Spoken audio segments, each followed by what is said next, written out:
تعالوا نضيف اللبن على الدولمة ونشوف ايش راح يصير. يا باش حياكم شيف مها وياكم. اليوم راح اسوي لكم دولمة باللبن. كتبوا لي هاي الدولمة كردية لو تركمانية. طبعا هي واحدة من اطيب الدولمات اللي تصير باللبن وبوقت الربيع، وهي ورق العنب التازة الفريش تخبل. هيج ما الواحد يسوي هاي جدر دولمة ويطلع بيها سفرة. خلينا نقول بسم الله ونبدي نسويها. بالبداية عندي تمن حبة قصيرة، ضفت عليها المكونات الموجودة قدامكم، وأكيد الشيء الأساسي لبن غنم، واللي ما متوفر عندهم لبن غنم يقدرون يضيفون اللبن الاعتيادي.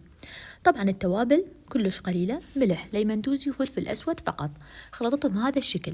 طبعا بشعبة جدر خلوا الشغلات اللي تحبونها. أنا ضفت بوتيتا وجزر، تقدرون تخلون باقي له همينة براحتكم. هنا عندي البصل راح أحشيه بهاي الطريقة، وأكيد الشجرة همينة، وأكو يخلون باذنجان مجفف لكن أني ما استخدمت، أو باذنجان عادي.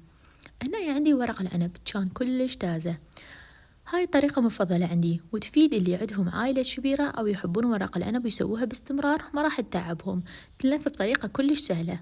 الورق العنب المربعة أنا بعتمد هاي الطريقة وأحبها، سهلة بالنسبة إلي.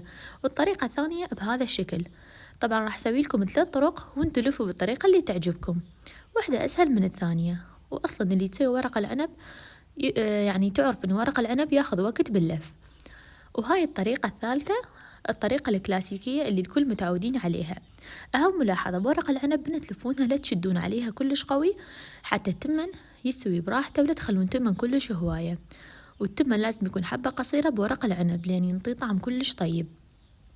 وإذا ما متوفر عندكم تقدرون تخلون تمن الحصة. كمل بهذا الشكل. راح أخليه على الطباخ أول 10 دقائق نار عالية. هنا عندي 3 قواشي لبن، ضفت عليه مي وملح وشوية ليمن دوزي، أضيفه على الدولمة بهذا الشكل أول 10 دقائق نار عالية مثل ما قلت. بعدين أنصي النار وأهدره، أخلي القبق لحد ما يستوي تماما. أوكي، بهاي الطريقة يعني بهاي المرحلة يفرقعوها بالدهن، لكن أنا ضفت الدهن بطريقة عادية بدون ما أفرقعها. هنا عندي خبز رقاق، وهاي أحلى لقطة من أصب الدولمة. بالعافية علي يسويها. أريد تعليق حلو مثلكم، لايك ومتابعة، وباي باي. انتظروني بوصفات جاية.